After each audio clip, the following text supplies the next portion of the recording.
മുൻപേ അവൻ്റെ രാജ്യവും നീതിയും അന്വേഷിപ്പിൻ, അതോടുകൂടി നിങ്ങൾക്ക് ഇതൊക്കെയും ലഭിക്കും.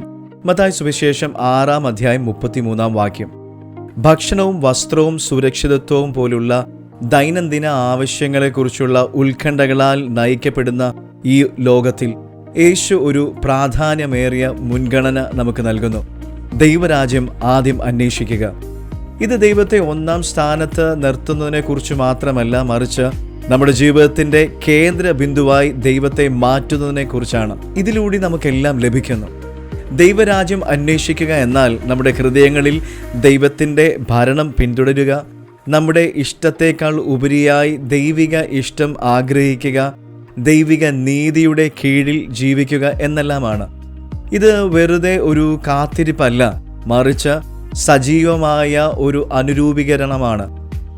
ദൈവിക നീതിക്കായി ശരിയായ കാര്യങ്ങൾ ചെയ്യുവാനും അങ്ങനെ തന്നെ ജീവിക്കുവാനും നാം യഥാർത്ഥത്തിൽ ദാഹിക്കുമ്പോൾ നാം ആഗ്രഹിക്കുന്ന ഒരു സന്തോഷം നമ്മുടെ ജീവിതത്തിൽ ലഭ്യമാകും.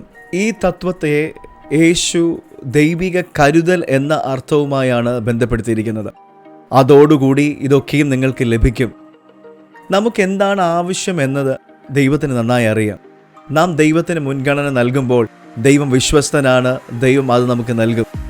സങ്കീർത്തനം 37:25 നീതിമാൻ തുണയില്ലാതിരിക്കുന്നതും അവൻ്റെ സന്തതി ആഹാരം ഇരക്കുന്നതും ഞാൻ കണ്ടിട്ടില്ല. നീതിമാന്മാർ ഒരിക്കലും ഉപേക്ഷിക്കപ്പെടുന്നില്ല എന്ന് ഓർക്കുക. അവരുടെ ജീവിതം ദൈവത്തിൻ്റെ വിശ്വസ്തതയ്ക്ക് സാക്ഷ്യം വഹിക്കുന്നതാണ്.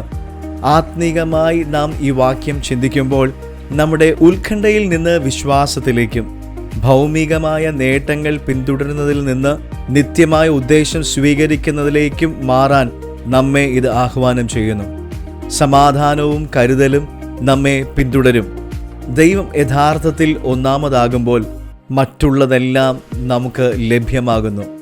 നാം പ്രതീക്ഷിക്കുന്നത് പോലെ അല്ലായിരിക്കാം, എന്നാൽ നമുക്ക് ആവശ്യമുള്ളതൊക്കെയും ദൈവം നമുക്ക് നൽകുന്നു. ദൈവത്തെ അന്വേഷിക്കുന്നത് എല്ലാത്തിനെയും അതിശയിപ്പിക്കുന്ന നേട്ടമായി നമ്മുടെ ജീവിതത്തിൽ മാറുന്നു. God bless you.